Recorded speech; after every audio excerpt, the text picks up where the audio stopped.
Sami Zayn is reportedly not seen as a possible face of the company for WWE. We have more entrants declared for tonight's WWE Royal Rumble event. And Roman Reigns has commented on The Rock WWE Rumours. Stay tuned for all the deets. I just didn't do it. So we're kicking this one off with it's come out of a sit down that Sami Zayn had with Ariel Helwani ahead of the Royal Rumble tonight. Zayn said that he believes that if he doesn't win the Royal Rumble, fans are going to be understanding and aren't going to revolt like what happened back in 2014 in a Daniel Bryan situation. Now this is sort of all bubbling up because Sami's just been so magnetizing in his role, the uncertainty that's beginning to start and circulate around Sami in the role, the fact that you can't help but cheer him even though they're all supposed to be heels, but everyone's like, we're the ones. Yeah, that's like he's managed to captivate and capture everybody, and he's just taken us all on this wild ride. And it is feeling a little bit like, you know, the Daniel Bryan meteoric rise in places. But Helwani mentioned that Cody Rhodes is, you know, the favorite to win the match, and, you know, will that harm Zayn? And he said if it's done right, you can do almost anything. But Zayn admitted that if it isn't done right, it could hurt whoever wins, whether that's Cody or somebody else. Zayn said that he knows he doesn't look like Reigns, Lesnar, or Cena, which is why he feels he'll never be the face of the company. But he admits that he could see himself holding the WWE title for a few months, which I think is a believable spot for him. He is, to me, he is someone who does have that Daniel Bryan face of the company potential. Yeah. And he's obviously compared himself to it there, and he says that people won't revolt if he doesn't win the Rumble like it happened with Daniel Bryan. Yeah. But they've got that very similar vibe. They've got that very similar sort of like underdog story. They've got the beards. They've got the long hair. But the indie credentials. Exactly, indie darlings, you know, and it makes sense, but it must be really strange for Sami Zayn to have this much support from a storyline that was only meant to last like 3 weeks, max, and then it's become this massive thing that's led to folk going, it's either going to be him or Cody Rhodes for the Rumble. Never mind The Rock and Stone Cold. Like these last 2 years for Sami Zayn have just been exceptional. Like everything from the conspiracy theorist stuff onwards has just been absolutely unbeatable in my eyes. But following this, Dave Meltzer spoke on Wrestling Observer Radio about the interview and what the backstage opinion is on Sami Zayn in general. Now, apparently, he's reported that Zayn is viewed by Triple H and Vince McMahon in the same light as previous champions who were not positioned to be the face of the company. He said Sami's not gonna be that guy, but yeah, Sami can win the championship. As far as making him the face of the company, can they do that? They won't. I've been absolutely told that Vince McMahon and Triple H do not see him as the face of the company, and it's a shame. Yeah, because I think Sami, you know, in the sit down with Helwani, he says, you know, like I'm more than happy. I can go do Jimmy Kimmel. I can hold the title. I can, you know, be that guy making all the public appearances and doing it. But I think he said, yeah, it was like 6 months or something is all he could see. But just because he's not seen as the face of the company doesn't mean that he's not able to have a satisfying and good reign and be in that top spot. Yeah, I think it's something that I hope we see happen. It's something We've got to we at this kind point. of have to, we to have get to. that feeling and the sort of the payoff to this 2 years for Sami Zayn. And I think, it will be probably comparable to Kofi Kingston's run if he does get a run with the title in terms of like... It's given me proper vibes of the here's Kofi your big moment. kind of mounting moment. Yeah, and that built up very rapidly, just sort of like, we've got no one challenging for the title at WrestleMania. Let's put Kofi in there, like sort of thing. And that could be what we go with Sami, but as Sami admits there, you know, he's not really the face that they want. He doesn't look like what they want as the face, and well, Cody Rhodes does, doesn't he? Well, if Sami is in with a shot of winning the Rumble, things got a little bit harder for him last night, because at the end of SmackDown, was it the end? I think it was the end. Or was it segment during SmackDown? Segment during SmackDown, anyway. There was a bit of an in-ring situation where you had New Day, you had Austin Theory, you had Miz. And then it all kind of gets a bit physical, and then out comes Bobby Lashley, and it starts getting more physical, and then Bobby Lashley declares himself for the Rumble, and then just hopping over the barricade, who is it? It's Brock Lesnar. What's he doing here? What are you doing here? It's Brock Lesnar on SmackDown. He's Yeah, he's going to be in the Rumble. Yeah, he laid out Lashley with an F5, and then he grabbed the mic, and I think he said, "See you tomorrow, brother." But in my head, it sounded like, "See you tomorrow, Bobber." And now I'm just going to call Bobby Lashley Bobber. Bobber. I mean, I've made this mistake before of typing Blobby Lashley, and that's one that I can't get past. Big Bobster, the American roadie Bobster. Big Bob Man. Big Bob Man. All of the potential winners for tomorrow's tonight's Rumble. It's cool that Brock Lesnar's going to be in there. I feel like it's going to be that spot where they kind of eliminate each other and they don't have any advantage over each other. We've seen Brock get shockingly eliminated before, and it's always a memorable kind of, especially when you see his face when he realizes, wait a minute, I'm on the ground. He sells it well, does Brock. But I'm very excited to see what he does. But he wasn't the only one declared. The Miz and Xavier Woods both declared their participation in the match. And then on the women's side of things, we saw Bayley, Dakota Kai, Io Sky, Xia Li, and Lacey Evans all enter the match. This leaves 11 mystery slots in the men's Rumble.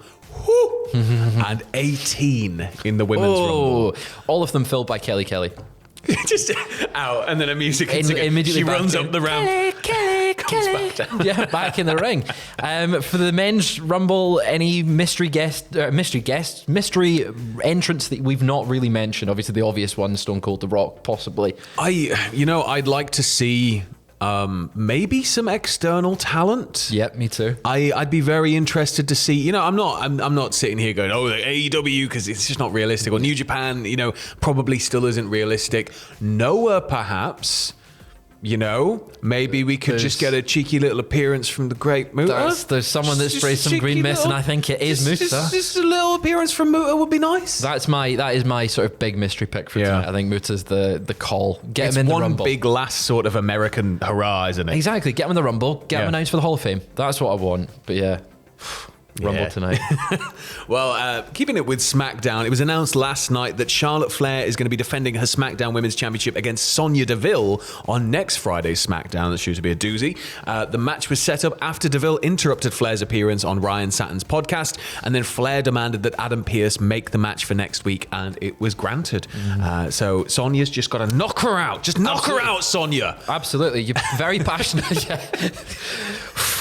Just watch Sam getting hyped over Sonya knocking out Charlotte Flair. That's how you start. It'd be amazing. It'd be, come on. Sonya with the title. I want Sonya to win. She's great. So there was also a big change to the tag team title tournament that's been ongoing. The final has been announced for next week, of course. Sheamus and Drew McIntyre are now out of the tournament, so the Bang Bros are gone. Banger Bros. Banger Bros. Don't get mixed up, Sam. I thought they were one and the same. Sheamus and Drew McIntyre, so they're out. They got attacked by the Viking Raiders, and this caused them to be replaced by Braun Strowman and Ricochet, who then subsequently beat Hit Row in the semi-finals to get into the finals. Oh, yes, but that's not all of their... Who are they facing in the finals? Oh, this is where it kind of hits just a brick wall, isn't it? Yeah. Because they're going to be facing Imperium. Yeah. Because Imperium beat Legado del Fantasma in the other semi-final match. I feel like it makes next week's match fairly standardized. Like, we know who's going to win. In my opinion, anyway, it's going to be Imperium. Yeah, like, that makes sense. Imperium feel like, I don't know, they still feel really special to me. So I just want to see any way we can make them feel even more special. Give them some more glory. Do it. It's just a very strange way to take Sheamus and Drew out of it by just having the Viking Raiders attack them, and then. But I guess I would have thought it would happen in the final. It's one of those things where I feel like Viking Raiders have just been, not recently, but like in the past, they've sort of suffered from just being used randomly at set points. It just felt like sometimes they were just thrown out there to be part of, like, the 24/7, or they'd be thrown out there for like a little program, and then nothing really comes of it. It doesn't get blown off at like a pay-per-view or anything. But I think if we're going to start building them up, because now you got Valhalla, now they look really threatening, they look really cool, like, let's make them a credible threat. So if you're going to do something with it, if you're going to build to more like meat on meat with these four, yes. I mean, the matches that they'll have with just brutal strikes. Yeah. I mean, Sheamus and Drew, we know they hit hard, and we've seen Viking Raiders hit hard all over the independent scene and WWE, and mostly NXT. But I just want them to get on the mic before any match and scream, "This match will be contested under Viking Raider rules," which means there are no rules. Every single match, do it. So Roman Reigns got the old big TV slot last night, didn't he? He was on the Tonight Show. Yeah. With Jimmy Fallon. Jimmy Fallon. He looked very nice decked out in his suit. He did. It's odd seeing wrestlers sort of in just everyday kind of because they're so big. Yeah. Like it was always John Cena in the weird suits. Thing is, at least we don't live in like 2003 era anymore. Do you remember like how badly fitting the suits Triple of that H's era suits were? with the Because that was like long in jackets. style. But you look back now and it's like, he looks like he's just borrowed his dad's suit to go to prom. Yeah. But he's impossibly big already. How big is your dad, Paul? But yeah, he was on the Jimmy Fallon show, hyping up the Rumble, of course. He was sat there with his titles. Fallon wasted absolutely no time getting right to it. Asked about The Rock, the rumors about The Rock appearing at WrestleMania, you know, potential for Roman and Rock to go back and forth. Reigns then just went, you know, there's been huge buzz about that for a long time, but it's really picked up in the last couple of years. I believe he just came out with a statement saying he's not going to be ready in time, which that's the kind of phase. Jimmy Fallon sort of was like, yeah. That's the kind of face everyone's making. Like, hold on, this guy trains every single day. He's huge. But then Reigns did, you know, kind of clarify a little bit. And it was cool because, you know, people who don't really get wrestling, I guess. I imagine there would be a lot of non-wrestling fans in the audience at the Tonight Show at Jimmy Fallon. So, like, they'll just see The Rock being massive and go, oh, you can still wrestle. Oh, of course you can wrestle. But Reigns noted, just to kind of clarify, there's a difference between looking physically ready and actually being ready, especially when it comes to conditioning needed to take bumps in a high-profile main event match. And he finished by saying, that's number one, Dwayne. When you're going up against Roman Reigns, you better get ready to fall down. I can't wait for Rocky to slap the taste out of your mouth, Roman. It's going to be amazing. But he's going to lose. Roman Reigns is going to win. No, give him the belt. Give him the belt. Don't ever take it off him again. If you smell, he can wear it in all his films. You've done it now, Black Adam as champion. Roman has to beat Rock, surely, because then that's the definitive, like, who can possibly stop him now? Yeah, do we think The Rock is coming back for WrestleMania or not? Because it has looked like recently it's not going to happen. We've got 2 nights. We've got 2 Roman main events. So I could see it in the first night. Yeah, me too. For sure. Yeah, well, keep an eye on that. It's the next few months. We're very exciting. We're on the road to WrestleMania starting tonight, Sam. Yeah, we are. And it's the best event. Make sure you tune into Adam and Andrew, who are going to be doing live reactions on the channel. You don't need to watch the wrestling. Just watch them watching the wrestling. Yeah. They're going to tell you what happens anyway. Yeah. And they'll react. And you'll find out on what happened what happened anyway. So you watch the reactions. Just stay up, watch everything else that comes afterwards, and then maybe watch the Royal Rumble. Yeah. See you later.